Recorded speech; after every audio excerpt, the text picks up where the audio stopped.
Bismillahirrahmanirrahim. Assalamu alaikum. Welcome to the 5 Before 5 podcast.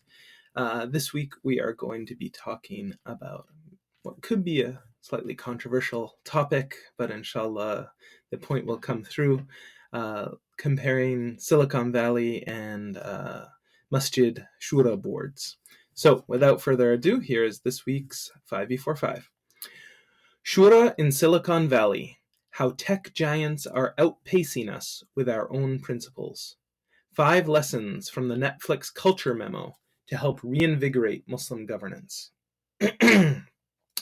Masjid boards have a lot to learn from Netflix. Google's governance has a lot more of the spirit of the shari'a in it than some Islamic school boards. I know these words may ruffle some feathers, but hear me out. The other day I was listening to a podcast with Reed Hastings, founder and former CEO of Netflix. He said something that really struck me. To disagree silently is disloyal. When facing a big decision, managers at Netflix are instructed to actively farm for dissent. Leaders are energized by opposing viewpoints, not threatened by them. Regardless of your role within the company, you are empowered to say the thing you think you cannot say. Autonomy in decision-making, open and candid communication, and above all, a focus on people over process are the principles woven into the fabric of the company that have propelled its meteoric growth and success. Uncles and aunties and boards, oh my. Meanwhile, the pace of change at most Muslim organizations is glacial. Board elections, if they happen at all, often consist of a revolving door through which the same uncles and occasional aunties assume positions of leadership year after year. The management structure of many Islamic schools and masjids could best be described as a benevolent dictatorship. Smiles and salams abound, but dissent is frowned upon and actively stamped out. I believe that Muslim institutions in the United States are increasingly reaching an inflection point. They were founded by visionary community members who wanted to ensure that the torch of Islam be passed on to the next generation. May Allah reward them with the best of this in this world and the next. Ameen. But these founders were heavily influenced by the leadership styles they experienced in their home countries during their formative years. Many of these OG board members are petrified by changes to the status quo and are resistant to major change. Meanwhile, a new generation of younger, mostly American-born leaders is waiting in the wings. Their management philosophy has been heavily shaped by Western corporate culture. While this Western influence might be seen as a threat, the paradox is that the policies of many Western companies align more closely with the maqasid of shari'a, or the intentions of Islamic law, than those drawn from Arab governments. Our deen is perfect, and its principles are light. Whoever applies them, no matter their creed, will benefit from them, and whoever ignores them, no matter their piety, will suffer. For today's FBF, I want to explore the famous Netflix Culture Memo, a comprehensive document that outlines the core philosophy and business practices that underpin the corporate culture at the streaming giant. After hearing the podcast with Reed Hastings, I did a deep dive into the Culture Memo and discovered numerous principles that harmonize with Islam. Here are a few examples. The name of the memo itself, Netflix Culture Seeking Excellence, aligns with the Islamic concept of ihsan, or excellence. The Netflix version of ihsan, however, has teeth, as shown in this line. The reward for adequate performance is a generous severance package. Ihsan is the base expectation, and anything short of it results in a gentle termination. One of the core tenets at Netflix is, you only say things about colleagues that you are willing to share with them. This sounds very much like Islam's prohibition of ghiba, backbiting, and mirrors the famous hadith that the Muslim is he who is safe from other Muslims' tongues and actions. Along similar lines, Netflix culture emphasizes husn dhann, thinking well of others, when it states, you act with good intent and trust your colleagues to do the same. The memo also echoes the Islamic concept of nahy anil munkar, forbidding the evil, with its edict, you question colleagues' actions inconsistent with these behaviors. The place where Netflix corporate culture most closely aligns with Islamic principles, however, is in decision-making. I believe that much of the success of the company derives from how closely its decision-making process resembles that of the Islamic principle of Shura, or mutual consultation. While many Muslim institutions pay lip service to the concept of Shura, setting their boards up as Shura councils or styling their PTAs as parent-teacher Shura committee, very few practice Shura in an authentic way of its etiquettes. One Muslim group that relies heavily on Shura in its pure form is the Tablighi Jamaat. All decisions of this global dawah movement are made through mashura. I have spent many hours in Tablighi mashuras and have learned a lot about the etiquettes of this decision-making process. For today's FPF, I want to show 5 ways that decision-making at Netflix aligns with Shura, and one very important way in which it does not. My hope is that this essay will prove instructive to many Muslim organizations that have strayed from this guidance. Number 1, role of the decision maker. The Amir of a Shura is the central decision maker who seeks the opinions of others before making a final decision, thus fostering a sense of collective responsibility. He may ask the opinion of all Shura participants, just a few, or even make the decision wholly on his own. Along similar lines, the Netflix Culture Memo states, for every significant decision we identify an informed captain of the ship, who is an expert in their area. They are responsible for listening to other people's views and then making a judgment call on the right way forward. Both the Amir of an Islamic Shura and the informed captain at Netflix are thus responsible for making the final decision after considering input from others, reflecting a similar central leadership role in decision-making. The Amir and informed captain typically rotate, although some Muslim organizations do have a permanent Amir for large decisions, similar to the CEO of a company. Selfless opinions and long-term vision.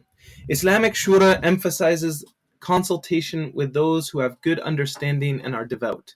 When giving an opinion, it is imperative that it should be tied to whatever is best for the promotion of the deen and not given out of any self-interest. Shura decisions take the long-term view, considering ethical dimensions and akhirah outcomes. 2 of the foundational tenets of Netflix culture are, you seek what is best for Netflix, not yourself or your team. And you make decisions mostly based on their long-term rather than near-term impact.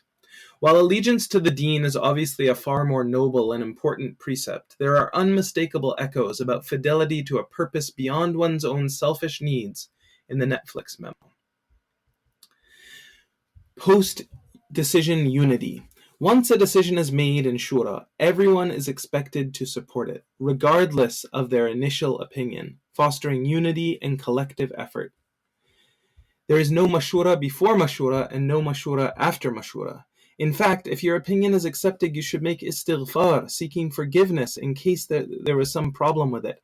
And if rejected, you should say, Alhamdulillah, praise be to Allah, that the group was saved from any mistake you may have suggested. If something goes wrong and a person says that it happened because his opinion was not accepted, it is considered disbelief in one of the articles of faith. Netflix takes a similar approach. Once the informed captain makes the decision, we expect everyone, including those who disagreed, to commit and help make the outcome as successful as possible. Whether entering a shura or a meeting at Netflix, the goal is the same. After talking out their contrasting opinions, the entire team should be united around the decision as if it were their own by the end of the meeting. Avoidance of dictatorship without embracing democracy. In Mashura, while the Amir has the final say, the process is not meant to be dictatorial. The input from the group is crucial, and the Amir should not impose his opinion without genuine consideration of others' views. Before making his decision, the Amir asks for divine guidance, reciting the dua, all praise belongs to Allah. We seek His aid, and we seek His forgiveness, and seek refuge in Allah from the evil within ourselves. Whomever Allah guides, there is no one who can mislead him. Whomever Allah sends astray, there is no one who can guide him. Similarly, Netflix promotes listening to diverse opinions before making a decision, but the informed captain has the sole authority to make that final decision. We avoid decisions by committee, which would slow us down and diffuse responsibility. Thus, both Netflix and Islam promote a middle ground between pure democracy and pure autocracy. Navigating differences of opinion. Shura places a premium on consensus and harmony. Shura participants speak directly to the emir when giving opinions and not to their fellow members. They are discouraged from actively campaigning for their opinions, and they must never contradict or disparage the opinions of their peers. Informed captains at Netflix, on the other hand, are encouraged to farm for dissent. If an employee disagrees on an important issue, it is their responsibility to explain why, ideally in person and in writing. Before making a major decision, the informed captain asks everyone present to rate their opinion about the decision on a scale of 10 to -10. This process was put in place after Reed Hastings prematurely made the decision to spin off the DVD by mail portion of the company into a separate business called Quickster. While his vision about the supremacy of streaming proved prescient, great CEOs are blessed by the ability to see around corners. His decision alarmed shareholders, and he now admits it was premature. While seeking harmony versus farming for dissent seem like opposites, I believe the Shura process benefits when an emir really presses his peers on giving their authentic opinion, even if it differs from other group members. The one major difference. Ultimately, intention or niyyah is the foundation of everything. This is why Masjid Shura councils and Islamic school boards, no matter how dysfunctional they may appear, are infinitely more rightly guided than Silicon Valley corporations. Although companies like Netflix embody many principles that resonate deeply with Islamic values, their ultimate goal remains the corporate bottom line, which starkly contrasts with the eternal aims of Muslim organizations. While both take a long-term view, Islam's extends to infinity. This is why the same company that has so many Islamic ideals baked into its corporate culture can still produce thoroughly un-Islamic programming like Orange is the New Black and sex education.